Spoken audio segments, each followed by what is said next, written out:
오늘 하나님 말씀은 출애굽기 22장입니다. 출애굽기 22장.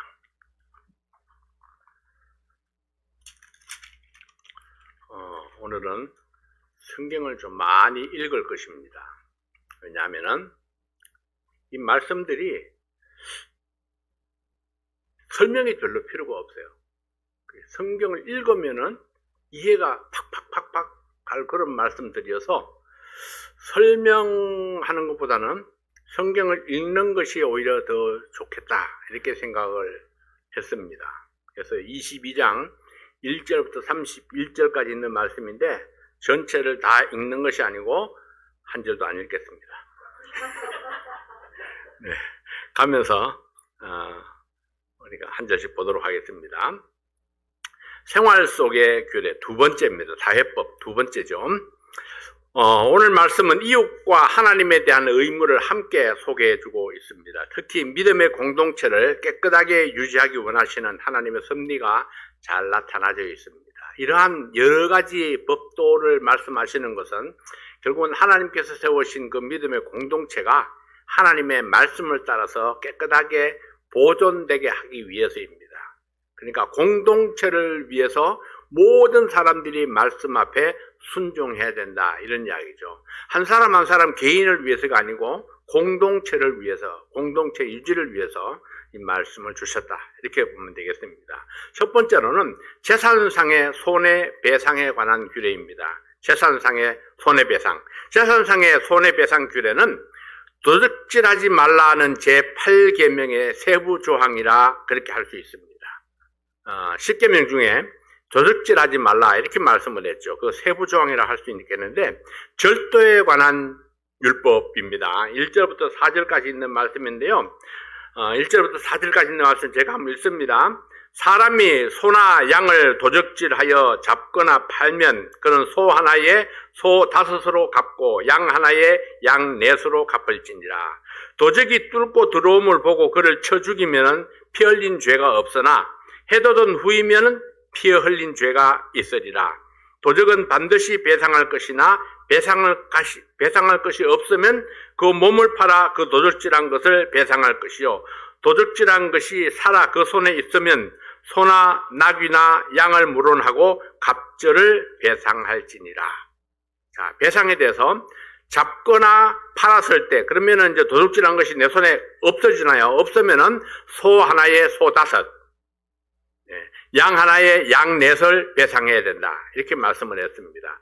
도적이 쳐들어오는 것을 보고, 밤에 도적이 쳐들어오는 것을 보고 쳐 죽이면은 죄가 없습니다. 살인죄가 없다는 거죠. 근데 해돋은 후에 멀쩡한 대낮에 이 집에 도적이 온다고 쳐 죽이면은 그것은 죄가 있다는 겁니다. 유죄다.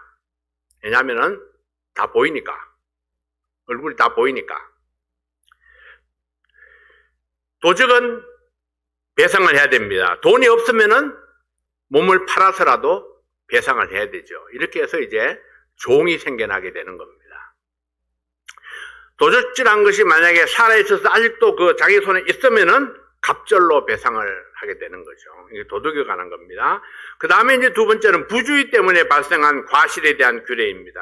부주의 때문에 발생한 과실. 5절, 6절 말씀인데요. 사람이 밭에서나 포도원에서 먹이다가 그 짐승을 놓아서 남의 밭에서 먹게 하면 자기 밭에 제일 좋은 것과 자기 포도원에 제일 좋은 것으로 배상할지니라. 불이 나서 가시나무에 미쳐 낯가리나 거두지 못한 곡식이나 전원을 태우면은 불러온 자가 반드시 배상할지니라. 실수라 할지라도,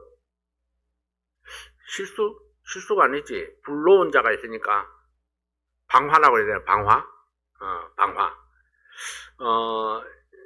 이제 시골에서 그 소를 이렇게 먹이다 보면은 항상 소를 이제 들로 산으로 이제 끌고 나가가지고 이제 방목해서 소를 먹였습니다. 그런데 그 소가 그냥 남의 밭에 들어가가지고 막 곡식을 뜯어먹는 경우가 많이 있어요.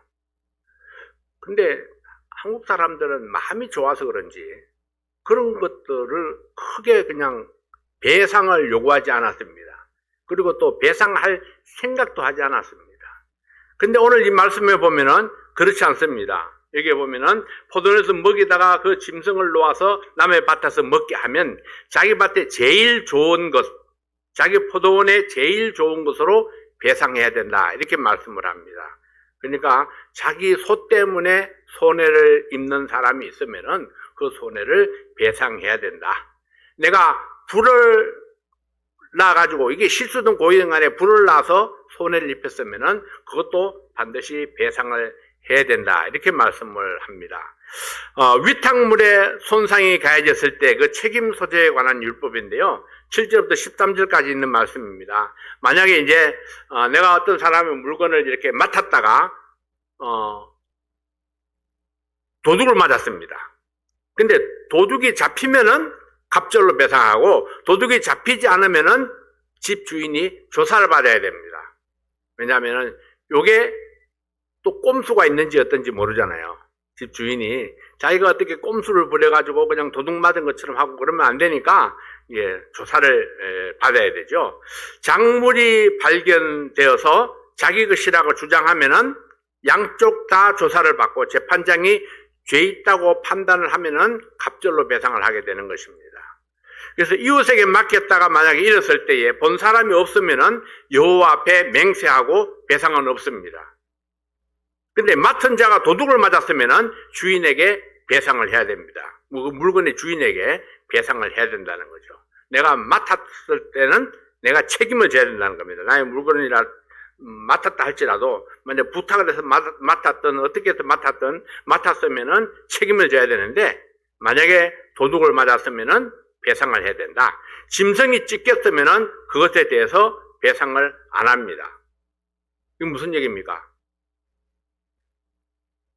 도둑이 와가지고 맡겨진 그 짐승을 만약에 처참하게 죽였다. 그렇게 되면은 주인에게는 배상 책임이 없다는 거죠. 도둑은 잡히면은 사형인가? 지난번에 있었던 것 같은데. 어쨌든 도둑은 잡히면은 이 형벌을 받게 되지만은 주인은 그것을 맡았던 주인은 배상 책임이 없다는 거죠. 자, 어떤 물건을 이제 차용해 왔습니다. 차용해 온 물건이 피해를 입었을 경우에 배상 문제가 생기게 됩니다. 빌린 것이 주인이 없을 때 상거나 죽으면은 배상을 해야 됩니다. 근데 주인이 함께 있었으면은 배상을 안 한다는 거죠. 만약에 내가 이제 최영재님 어떤 물건을 내가 빌려왔습니다. 빌려와가지고 최영재님 있는 데서 뭘 하다가 이게 상하거나 죽으면은 이제 배상 책임이 없다는 겁니다. 배상을 해야 되는 거죠. 아니지. 주인이 없을 때에 죽으면은 배상을 하고 주인이 같이 있을 때에 문제가 생겼으면은 배상을 안 해도 된다. 이거 어렵네. 근데 굉장히 상식적인 선이죠. 사실은 상식적입니다. 내가 설명을 잘 떠벌떠벌해서 그런데 세를 주고 빌린 것은 배상을 안 합니다. 왜 그럴까요? 네, 세를 줘서 이미 값을 지불했으니까 배상을 안 하는 겁니다. 손해배상 규례에서 얻을 수 있는 교훈이 무엇입니까? 모세의 율법은 죄질에 따라서 형벌을 나누고 있다. 이렇게 볼 수 있습니다. 죄질에 따라서 어떤 것은 2배, 어떤 것은 5배까지 배상을 해야 했습니다. 만약에 배상을 하지 못할 경우에 배째 이렇게 할 수가 없다는 거예요. 왜? 자신의 몸이라도 팔아서 보상을 반드시 해야 되기 때문에. 그러니까 내가 이게 배상할 것이 없으니까 나는 할 수 없다 이렇게 배짱을 내밀어서는 안 된다는 거죠. 자기 몸이라도 팔아서 배상을 해야 되니까. 이와 같이 배상에 관한 규례는 철저한 배상을 하게 함으로써 범죄를 유발한 자로 하여금 충분한 손해배상을 하게 해서 다시는 범죄하지 못하도록 하려는 그런 강한 의도가 있었습니다. 또한 보상받는 자 역시 자기가 손해본 것보다 후하게 받음으로써 재물 손실에 따른 불평을 없앴던 겁니다. 내가 2배나 5배로 보상을 받으니까 거기에 대해서 불평, 불만을 할 수 없다는 거죠. 이미 내가 충분한 보상을 받았으니까. 그래서 이런 것으로 인해서 인간관계의 단절을 막으려는 의도가 있었습니다. 왜냐하면 빌려주고 또 빌리는 그 모든 대상들이 결국은 이웃들일 테니까요. 날마다 봐야 되는 이웃들이니까 이렇게 충분히 보상을 함으로 해가지고 다시 그 다음에 다시 보더라도 별 문제 없이 그냥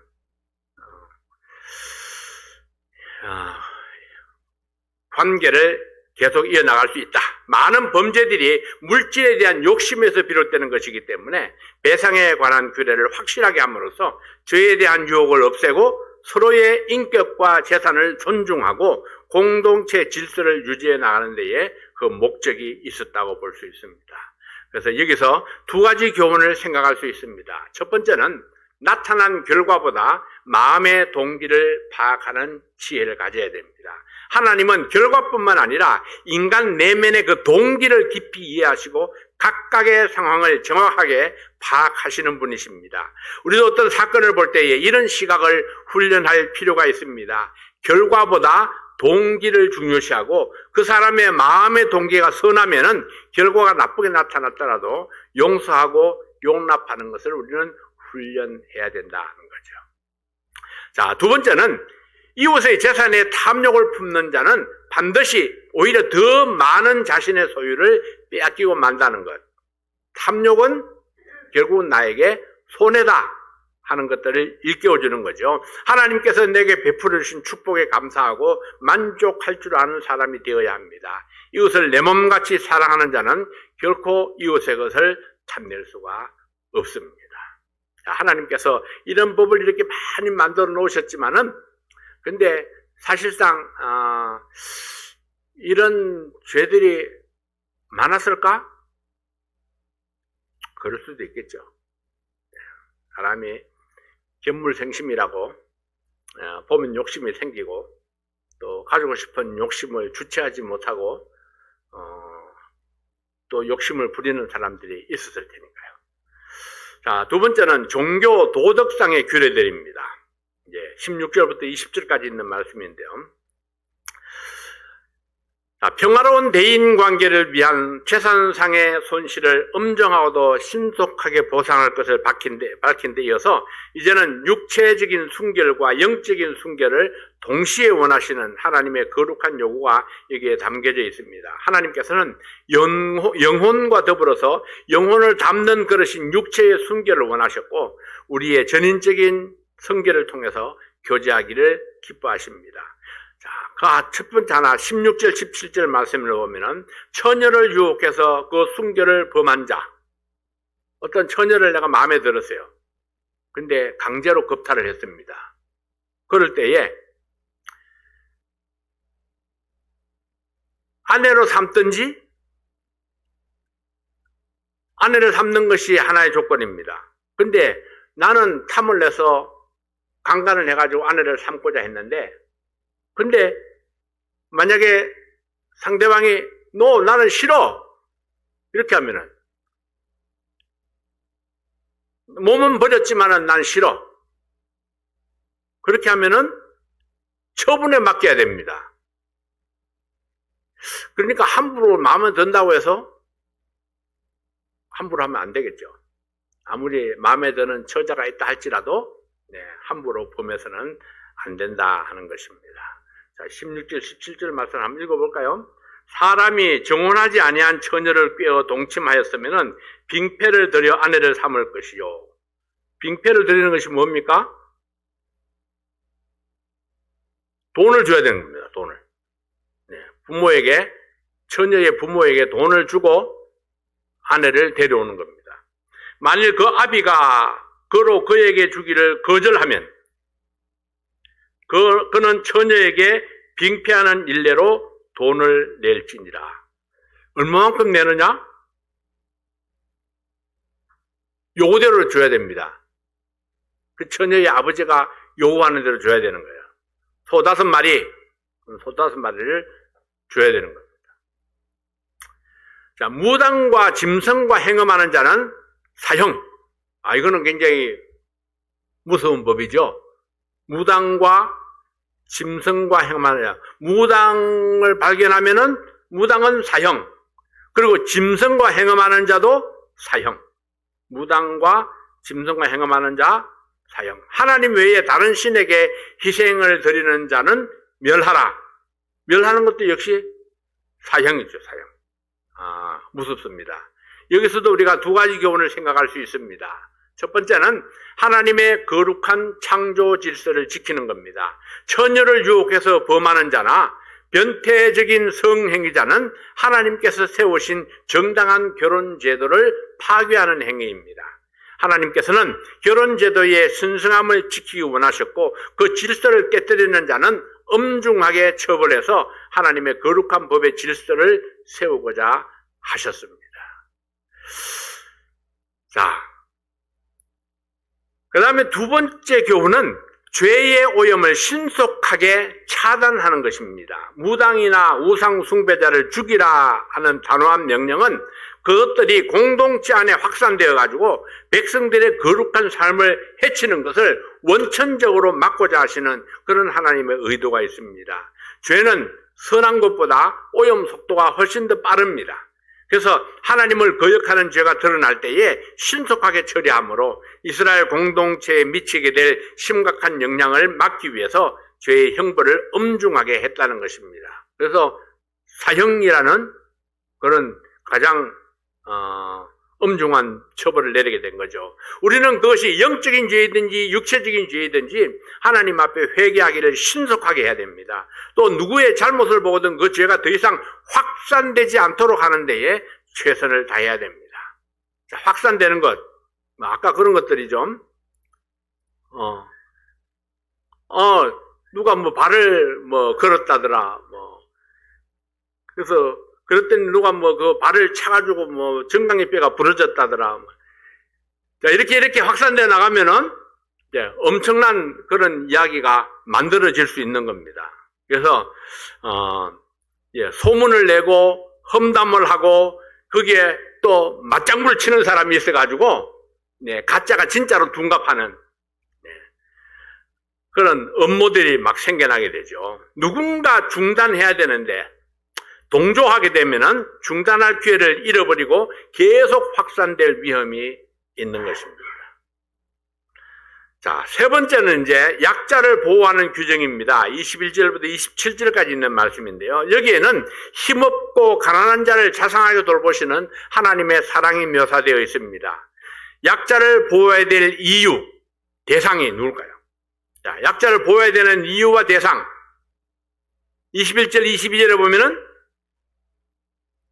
너는 이방 나그네를 압제하지 말며 그들을 학대하지 말라. 너희도 애굽 땅에서 나그네였음이니라. 너는 과부나 고아를 해롭게 하지 말라. 내가 만일 그들을 해롭게 함으로 그들이 내게 부르짖으면 내가 반드시 그 부르짖음을 들을지라 했습니다.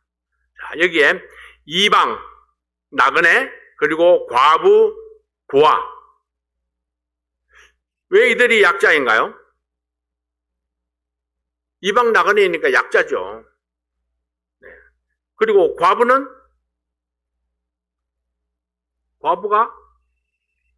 약자죠. 특히나 그 시대에는, 지금은 여자들도 일할 때가 많고 뭐 혼자 살아갈 수도 있는 그런 상황이지만은 옛날은 그렇지 않았습니다. 뭐 우리나라도 옛날엔 그랬잖아요.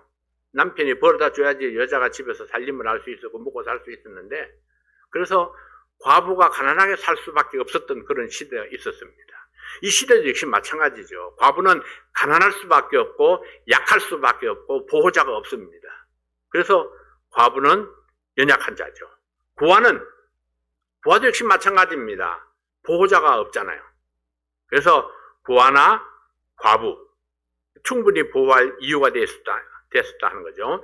약자를 학대할 때 받을 보응이 있습니다. 하나님께서 벌하심으로 과부나 고아가 되게 한다 했습니다. 만약에 약자를 학대하는 자가 있으면은 그를 하나님께서 벌하셔서 과부로 만들든지 고아로 만들든지 그렇게 한다는 거예요. 자기도 약자가 되어버리도록. 그 사람도 무서운 처벌이네요. 가난한 자와의 거래에 있어서 유의할 점이 있습니다. 체주같이 하지 말라 했습니다. 체주같이 하지 말라는 것은 무엇입니까? 그 빚을 가지고 닥달하지 말라는 겁니다. 그리고 이자를 받지 말라. 옷을 전당 잡히면은 해지기 전에 돌려주라. 왜 해지기 전에 옷은 돌려주라고 했을까요? 아마, 예, 우리 같이 이렇게 집에 가면은 뭐 덮을 이불이 있고 침실이 따로 있고 이런 것 같으면 문제가 없었을 텐데 이 사람 대부분 그냥 밖에서 잤습니다. 옷이 없으면 어떻게 돼요? 옷이 없으면은 밤에는 또 굉장히 추운 날씨입니다. 낮에는 덥고 밤에는 추운 날씨. 그래서 옷이 없으면은 얼어 죽어요. 그래서 옷을 전당 잡았을 때에는 해지기 전에 돌려주라. 옷이 이불과 같다는 거죠. 자, 어떤 자가 가난한 자인가? 어떤 사람이 사회적 약자인가? 사회적으로나 경제적으로 소외되고 타인의 도움이 없이는 살아갈 수 없는 사람이 연약하고 외로운 자이고 그리고 하나님께서 특별한 관심과 배려를 보이셨습니다. 하나님께서는 바로 이들에 대한 착취를 금지시켰을 뿐만 아니라 더 나아가서 그들에 대한 사랑의 손길을 적극적으로 펼칠 것을 법으로 규정해 놓으셨습니다. 그래서 예수님께서 소외되고 도움이 필요한 자에게 선행을 베푸는 것이 곧 예수님께 봉사하고 헌신하는 거다 이렇게 말씀을 하셨습니다. 마태복음 25장 40절 말씀에 보면은 임금이 가라사대 대답하여 가라사대 내가 진실로 너희에게 이르노니 너희가 여기 내 형제 중에 지극히 작은 자 하나에게 한 것이 곧 내게 한 것이니라 하시고 무슨 말씀입니까? 우리가 왜 약한 자들을 도와야 되느냐 가난한 자들을 도와야 되느냐 그들에게 하는 것이 곧 하나님께 하는 것과 같다는 것입니다. 그래서 하나님을 아름답게 잘 섬긴다 하면서 약자 가난한 자를 그냥 못 본 채하고 무시해 버린다면은 하나님을 잘 섬기는 자가 아니다 하는 거죠. 네. 하나님께서 나보다 부족한 자에게 베풀기를 속히 하라고 말씀하십니다. 주님께서 내 주위에 소외되고 도움이 필요한 자를 두신 것은 나에게 그들을 향해서 무엇인가 베풀어야 될 새로운 사명을 주신 것입니다. 그래서 우리가 그런 사람을 보면은 그냥 무시하고 치우치지 말라고 말씀하고 있는 겁니다. 며칠 전에 주일 저녁이군요. 주일 저녁에 알람이 터져가지고 난리가 났습니다. 그래서 이게 소방차가 출동할 거라고 그래요. 소방차가 출동하면 문을 부수고 들어올 텐데 큰일입니다. 그래서 제가 차를 타고 오면서 저 앱을 켰어요. 그거 딱 처음서 화면을 보니까 소방대원들이 막 소방차가 와가지고 이제 막 부시고 들어오려 하는 참이에요. 그래서 잠깐 왜 내가 지금 가고 있다고 잠시만 기다리라고 얼마나 걸리냐 5분이면 도착한다고. 그러니까 왔더니 소방차가 2대 오고 막 사람들이 그냥 막 그 더운데 그냥 이렇게 뒤집어 쓰고 오니까 얼마나 더워요.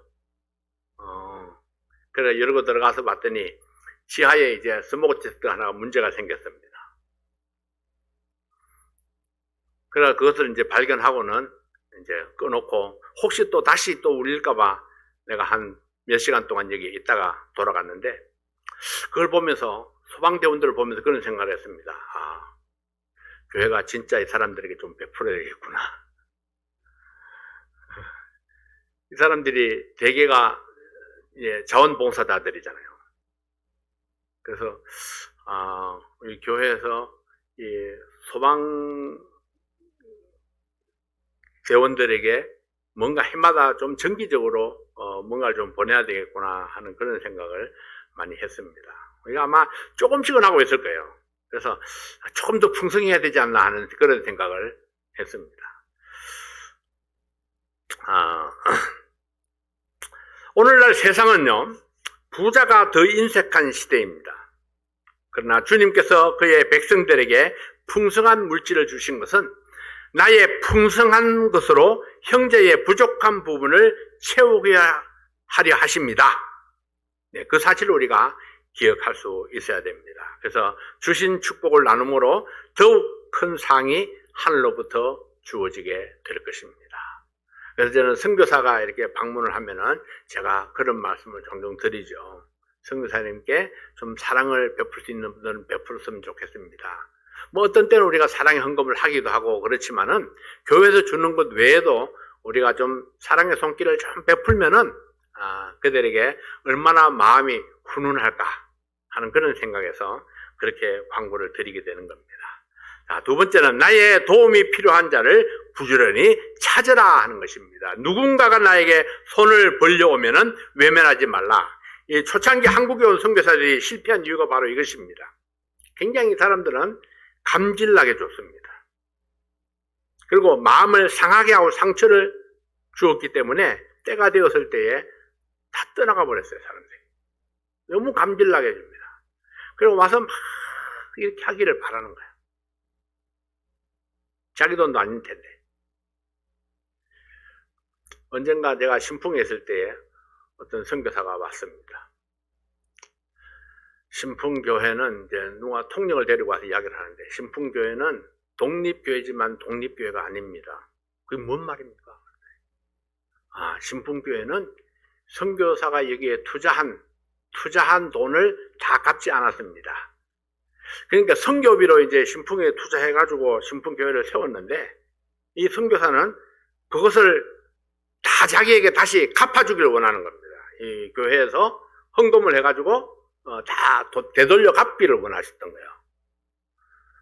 그래서 교회에서는 조금씩 계속 갚아왔죠. 그래서 이 사람들이 돈으로 사람을 컨트롤 하려고 하는구나 하는 그런 생각이 들었습니다. 우리가 갚을 돈이 얼마나입니까? 아마 한 5만 3천 원인가 그 정도 됐어요. 근데 5만 3천 원 지금 당장이라도 동네 들어가서 빌려다가 갚을 수 있습니다. 그럼 우리 독립하는 겁니까? 그런 게 아니라고 그러면서 그냥 떠나가셨는데, 이게 막 베풀고도 베푼 그 가치가 사라져버리는 겁니다, 그러면. 아낌없이 베풀었으면 베푼 걸로 끝나야 되고, 받은 사람은 받은 것에 대한 감사가 있어야 되는데, 이런 것들이 이제 문제죠. 나에게 도움이 필요할 때에 우리가 기꺼이 기쁨으로 내가 도울 수 있는 만큼 내가 돕는 것. 그리고 그 보상을 요구하지 않는 것. 돌려받기를 원하지 않는 만큼. 그래서 제가 항상 그러죠. 제 아내한테도 그랬습니다. 누구한테 돈을 이렇게 빌려준다 그러면은 받을 생각하지 말고 안 받아도 괜찮으면 빌려주세요. 안 받아도 괜찮으면은. 왜냐하면은 자칫하면은 돈 잃고 사람 잃고 양쪽을 다 잃을 수 있기 때문에 그렇습니다. 자, 하나님의 주권을 인정하는 규례가 또 마지막에 있습니다. 이스라엘이 신정국가의 백성으로서 유일한 통치자이신 하나님께 반드시 지켜야 할 종교적 의무가 명시되어 있는 말씀입니다. 이스라엘은 이것을 이행 여부에 따라서 하나님의 주권을 인정하느냐 그렇지 않느냐가 판가름되었습니다. 그 의무는 세 가지로 요약할 수 있는데, 첫째는 하나님께 대한 모독을 금지. 28절입니다. 28절에 보면은 너는 재판장을 욕하지 말며 백성의 유사를 저주하지 말지니라, 이렇게 말씀을 했습니다. 이것은 하나님께서 세우신 재판장, 백성의 유사들을 이야기하는 겁니다. 그래서 하나님의 세우신 것을 모독하는 것은 하나님의 주권을 곧 침해하는 것이다 하는 거죠.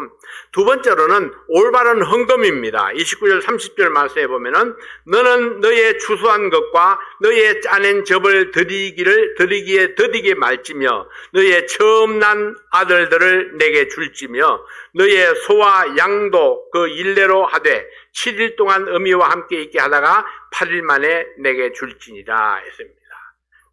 이 올바른 헌금을 드리는 것, 이것도 하나님의 주권을 인정하는 것입니다. 하나님의 주권을 인정하는 것, 거룩함을 유지하라고 말씀했는데 31절에 보면은 너희는 내게 거룩한 사람이 될지니 들에서 짐승에게 찢긴 것의 고기를 먹지 말고 개에게 던질지니라. 이것도 역시 우리의 거룩함을 유지하는 것입니다. 거룩함을 유지하는 것 자체가 바로 하나님을 하나님으로 백성을 백성답게 하는 것이라는 겁니다. 그래서 이것은 하나님의 소유가 된 하나님의 거룩한 백성들이 마땅히 지켜야 될 자발적인 의무조항입니다. 그래서 하나님이 세우신 재판장과 백성의 유사를 공경하고 신뢰하는 것은 하나님을 공경하는 것입니다. 반대로 하나님이 세우신 재판장과 백성의 유사를 욕하고 저주하는 것은 그들을 세우신 하나님을 경멸하는 것입니다. 하나님의 백성은 하나님의 거룩하심과 같이 거룩한 삶을 살도록 노력하고 기도해야 합니다. 성도의 의무장 가운데 올바른 헌금에 대해서도 말씀을 하십니다. 출애굽기 22장 29절 30절에 너는 너의 추수한 것과 너의 짜낸 접을 드리기에 더디게 말지며 너의 처음 난 아들들을 내게 줄지며 너의 소와 양도 그 일대로 하되 7일 동안 어미와 함께 있게 하다가 8일 만에 내게 줄지니라. 헌금은 하나님께 드리는 것은 하나님의 백성으로서 당연한 의무요 권리입니다. 왜 더디게 말라고 했을까요? 머뭇거리다 보면은 욕심이 생기게 됩니다. 그리고 실천이 어려워지게 되죠. 헌금을 통해서 하나님의 은혜를 감사하고 내 삶의 주인이 하나님이라는 사실을 고백하게 되는 것입니다. 내가 헌금을 해야 될 중요한 이유가 무엇입니까? 헌금은 하나님의 명령이기 때문입니다. 헌금은 하나님의 주권과 소유권을 인정하는 표시이기 때문입니다. 나에게 이러한 물질을 가지게 하시는 것은 하나님의 은혜였습니다 하는 것을 나타내는 거죠. 헌금은 하나님께 대한 나의 사랑을 나타내는 길이기 때문에 그러합니다. 그래서 우리가 하나님 앞에 드리는 것, 기꺼이 감사함으로 또 하나님께서 내게 주신 그 축복을 내가 인정하는 그런 마음으로, 하나님의 도우심을 인정하는 믿음으로 하나님께 드릴 수 있어야 된다. 헌금은 즐거운 마음으로 드려야 한다는데요. 억지로 체면치레가 아니고 충분히 넉넉하게 하나님 앞에 하나님께서 주신 것으로 하나님께 드리는 것이니까 감사함으로 드릴 수 있어야 된다. 자, 이러한 우리가 하나님 앞에 지켜야 될 그런 여러 가지 법도들을 이제 하나하나 말씀해 주셨는데, 이스라엘 백성들이 10가지 십계명을 받았지만은 그 십계명만 가지고는 그들의 삶 속에 일어나는 그 수많은 일들을 어떻게 처리해야 될지 잘 알지 못합니다. 그래서 이제 하나하나 풀어서 설명을 해주고 있는 거죠. 그런 설명들을 통해서 자기들 이 백성들이 삶 속에 일어나는, 생활 속에 일어나는 문제들을 하나하나 해결해 나가기를 원하셨던 것입니다. 그래서 이 믿음의 공동체가 하나님 앞에 바르게 세워질 수 있도록 그렇게 말씀을 허락해 주셨습니다. 기도합니다. 아버지 하나님 감사합니다. 오늘도 주께서 우리와 함께 하심으로 하나님께서 이스라엘 백성들에게 주셨던 그 모든 말씀들을 생각하면서 우리가 하나님의 말씀을 지킬 때에 질서가 있고 또 이 하나님의 공동체가, 믿음의 공동체가 바르게 세워져 나가는 것을 보게 됩니다. 아버지 하나님, 하나님 말씀이 우리의 삶의 기본이 되게 하시고 또 기본적인 그 말씀을 지킴으로 우리의 삶이 하나님께 이 영화로운 그런 삶이 될 수 있도록 도와주시고 하나님을 하나님으로 섬길 수 있는 그런 주의 백성들이 되도록 도와주시옵소서. 이 시간 온전히 주께 감사드리며 예수님 이름으로 기도하옵나이다. 아멘.